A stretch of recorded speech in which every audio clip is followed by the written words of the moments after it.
अरे हम अब कोई साधारण थोड़ी रहे, हम भी कुछ।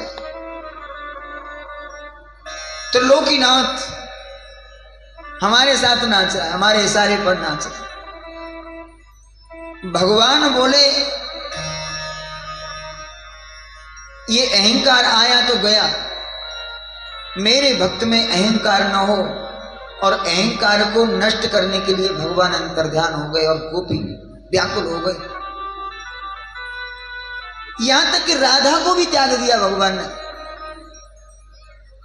राधा के पास आकर गोपी इधर उधर दौड़ने लगी, ढूंढने लगी, तुलसी से, पीपल से, बट से, लता पताओं से, सबसे पूछा, पागल की तरह पूछ रही है, जड़ प्राणियों से पूछ रही है। अंत में भगवान का अनुभव कर, भगवान का अभिनय करने लगी गोपी। क्यों? बोले जब कोई काम गलत करता है तो फिर आके वो समझ आएगा कि नहीं ऐसे नहीं करते हैं, ऐसे करो। तो भगवान का अभिनय कर रही है गोपी, एक कृष्ण बन गई, एक और गोपी बन गई, और अपना एक नाग बन गई और एक कृष्ण बन गई, और कालिय दमन की लीला का अभिनय करने लगी गोपी। लेकिन नहीं आए कृष्ण। अंत में गोपियों ने विरह से व्याकुल होकर एक गीत गाया। जयति तेधिकं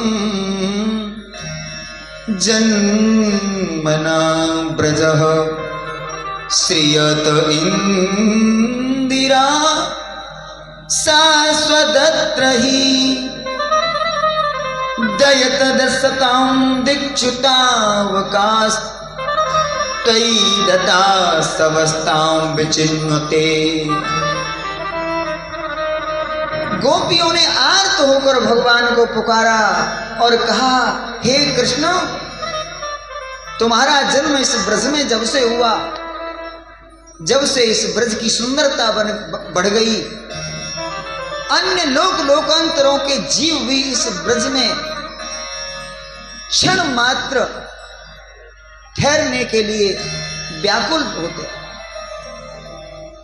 और किसी की बात क्या करें, साक्षात ब्रह्मा ने हजारों वर्ष तपस्या करने के बाद राधा रानी को प्राप्त किया। और राधा रानी जब प्रकट हुई तो राधा रानी ने कहा, मैं प्रसन्न हूं, वरदान मांगो। तो राधा रानी ने कहा,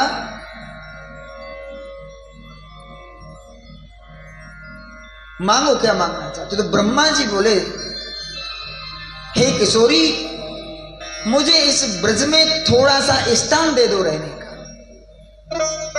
और राधा रानी ने बरसाने में एक पर्वत के रूप में ब्रह्मा जी को रहने का स्थान दिया। बोले पर्वत बन के रह सकते हो, पहाड़ बन के, जड़ बन के। क्यों? वो गाय, बछड़ा, पशु, पक्षी, मोर कोई बना सकती थी कि नहीं? ब्रह्मा जी संसार का सबसे बड़ा विद्वान प्राणी है। ब्रह्मा से कहा, ब्रज में रह सकते हो और मेरे निवास स्थान पर ही मैं तुम्हें स्थान दूं, परंतु तुम्हें जड़ बन के रहना पड़ेगा। क्यों? बोले वहां तुम्हारी बुद्धि नहीं चलेगी। जब राधा कृष्ण की लीलाओं में जाता है, कोई प्रवेश करने की कोशिश करता है तो बुद्धि खराब हो जाती है। और राधा जी बोले, तुमने वहां जाकर बुद्धि चला दी तो तुम्हारा ये पद भी चला जाएगा, पतन हो जाएगा। और हम तो अपने आप को, गोपी बोली, हम तो अपने आप को बड़े सौभाग्यशाली मान रहे थे, और तुम इतना सुख देने के बाद छोड़ के चल दी। हे कृष्ण, ये तो वही बात भई कि कसाई बकरे को खूब प्यार से पालता है, खिलाता है, पिलाता है, नहलाता है, धुलाता है, प्यार करता है, हाथ फेराता है, लाड करता है। और जब कसाई के पोषण से पुष्ट हुआ बकरा एक दिन कसाई देखता है कि हाँ ये हो गया मजबूत, उसी दिन छुरा मार देता है। तो तुमने अनेकों दैत्यों से हम ब्रजवासियों की रक्षा करी, हमारी रक्षा करी, इतना प्रेम दिया, इतना सुख दिया, और अंत में अपने ही हाथ से तुम हमारे गले पर छुरा मार के चले गए। अरे हमने तो आपके बारे में सुना है। तब कथामृतम तप्त जीवनम कविभिरीडितम श्रवणमंगलम।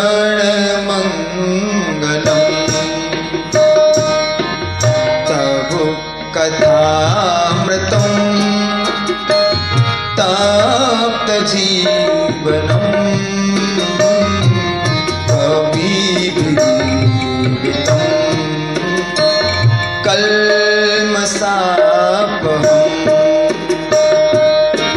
श्रवणमंगलम श्रीमदादत्तं भुवि गृह्णातु ते भूरिदा जना। तब कथामृतम, हमने विद्वानों से सुना, संतों से सुना कि तुम्हारी कथा सुनकर प्राणी आनंद को प्राप्त करता है, और हम तो आपको प्राप्त करने के बाद भी दुखी हैं। क्यों?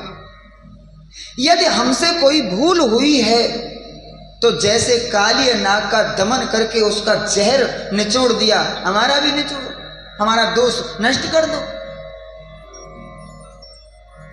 और जब ये 19 मंत्रों में ये गीत गाया, गोपी गीत, तो भगवान प्रकट हो गए ये गोपी गीत सुनकर, और पुनः रास क्रीड़ा करी गोपियों के साथ।